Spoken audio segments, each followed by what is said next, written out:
Hi, magandang araw po mga kamagsasaka. Isa po sa pumukaw ng aking paningin sa garden po ni Sir Erwin Agua, itong kanyang tanim na kalamansi. Nakatanim po siya sa malaking drum, pero continuous fruiting po siya. 3 taon na po niyang inarbisan. Si JR, ayan, dumadaan po si JR. Yung team po sa Masaganang Buhay po yan.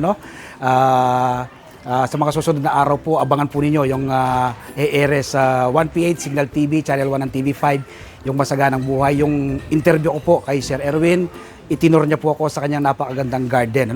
Kung gusto niyo pong tumangkilik ng kanyang produkto, puntahan niyo lang po dito sa North Caloocan.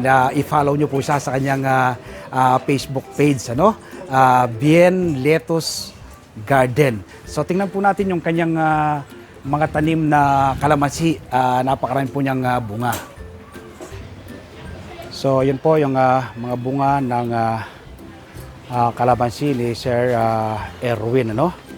Continuous fruiting daw po ito at tapos nag-ano rin po siya, nag-markot. Ito po yung markot. Ready to transplant na po rin po yan, dahil may mga ugat na. Simple lang po yung pagmamarkot. So yan, tapos nakatanim lang po yung kanyang kalamansi sa drum. Ito pong garden na ito pong pinagtamnan po ni Sir Erwin ay sa second floor po ito.